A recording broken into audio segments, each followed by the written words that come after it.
All right, Jesse. So we have some questions here today from the webinar we did earlier that went really quick in my book. I hope it did in yours too. Yeah, we have a question that says, could you convince Claire to buy Adamson speakers, please?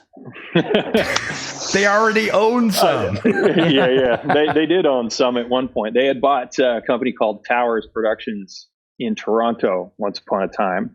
And that was that whole story that we went over about NXS and Jim Digby. When they came to Canada on that tour, they went to, because they were a Claire account, they went to Towers, because it was now Claire Toronto. And Towers' entire inventory at that time was all Adamson. And we went and did a whole bunch more shows of NXS on the PA at that time. But as far as me trying to sell Claire an Adamson PA system today, I think that maybe that's not in my best interest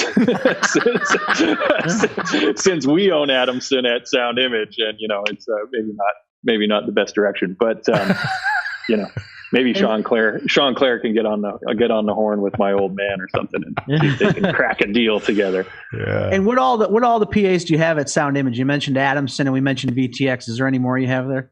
Yeah, we have K1, K2. We have the EAW Anya system, but that's in our San Francisco shop. It primarily just works in the Bay Area, though it's available if somebody would want to use it on something else. And we have View as well. Oh, and View, right? Maybe you could go over the maybe you could go over the philosophy of having 3 or 4 different systems versus having one. Yeah, I mean, I don't think it's necessarily my philosophy. It was the company's sort of mantra before I got there. And Dave he always used to say it to me when I was trying to sell Sound Image a PA back in the day. Dave would always say to me, "Hey man, if the client wants it and that's what they insist on having, and it's a good client," he said, "I'll just write the check," And that's in fact how I sold Shadone and Sound Image a Y18 system originally, was because John Legend wanted to use it. Oh, right. Yeah. And that's how I got a PA system into Sound Image initially. I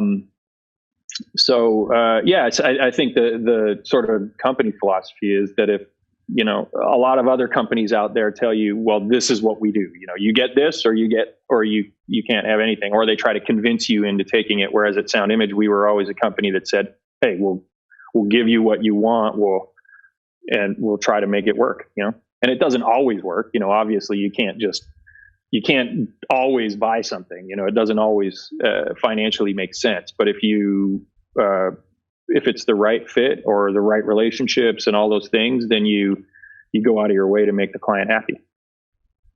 Excellent. Cool.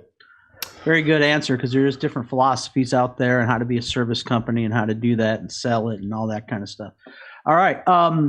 Next question is from Will.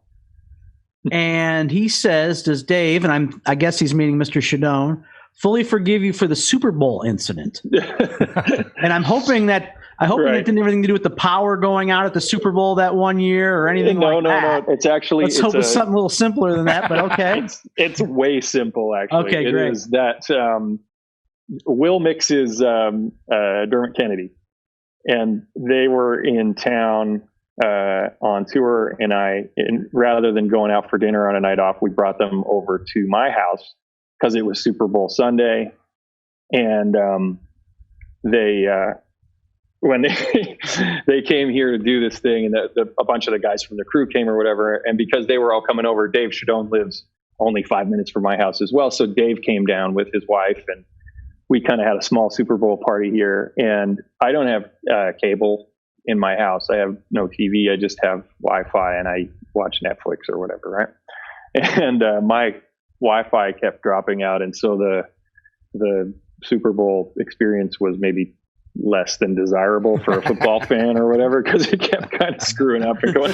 And Dave was livid, and he was yelling at me. He's like, "I pay you enough money to have cable in your house," you know what I mean? And he's like, so I'm not allowed to host a Super Bowl party anymore until I get cable. All right, well, but he has forgiven you.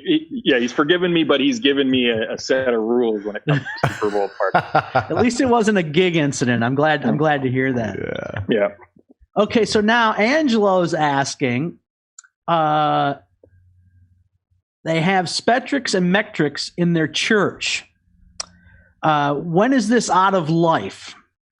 And I think that's a testimonial to those boxes, isn't it? Really? I don't want to answer for you, but that's what it sounds like to me. Yeah, I mean, those products are still great sounding products. I mean, they're, as he's probably getting to in his question, is that they're getting a little long in the tooth, but it doesn't mean that they're, I guess when they're out of life is when the people in your church start complaining that they can't hear what you're saying. You know what I mean? But Spectryx was an amazing box, dude. That was an awesome box. Yeah. Just I think the improvement when Adamson went from the Spectryx and kind of graduated to the S10, I think would be the natural replacement for it. I think the improvement was pretty significant in the bottom end. If you remember, the Spectryx was a three-way. It had 1 8 here, 1 8 here, and a horn in the middle. And this 8 was a low, and this one was a mid. And so it only had a single device doing the low frequency. And because the box volume was pretty small too, there wasn't a whole lot of low end in that speaker. So you had to use the sub box that paired with it crossed over pretty high. And that gave you the oomph in the bottom. But on Linkin Park and stuff, we used to use them as like lip fills and things like that, which was great because it didn't have all that low end in it. You didn't want all of it necessarily messing up what was going on in your transition from the PA to the sub and all that kind of jazz. So totally. Good testimonial to that box. Like you say, if it still sounds good, until people are complaining, it's still good, right? Yeah, exactly. Yeah, fantastic. I say use it as long, if you're making money because you got a PA that people are going to come and listen to, keep renting it, you know? Are you kidding me? There's still people that are using, 850s and all kinds of crap out there, still working. Yeah. One of your favorite PAs, a big old Showco rig. You could use that right about now. I think there's a secret rig of that somewhere. Someone is held onto it. Yeah, I think there's one left. It's in somewhere. They recycled most of it, I think, didn't they? They did, yeah. But I think I think there's still one of it in some secret warehouse, like CIA secret warehouse. But, classic. Anyway, well, thanks a lot for coming, Jesse. We appreciate you. And, anytime you want to come back and hang out with the wrong end of the snake, we would love to have you. Anytime. Yeah, man. Cool, man. Well, thanks so much. We'll get through some more exciting guests that are more exciting than me first. And then maybe I'll come back once you find some less than exciting, then I'll come back and then I'll look real cool. You know? That may be pretty quick. You ready to be on in about a couple weeks? Or? Yeah, sure. All right, guys. All right, thanks for having me. Thanks, Jesse. Yep. Bye.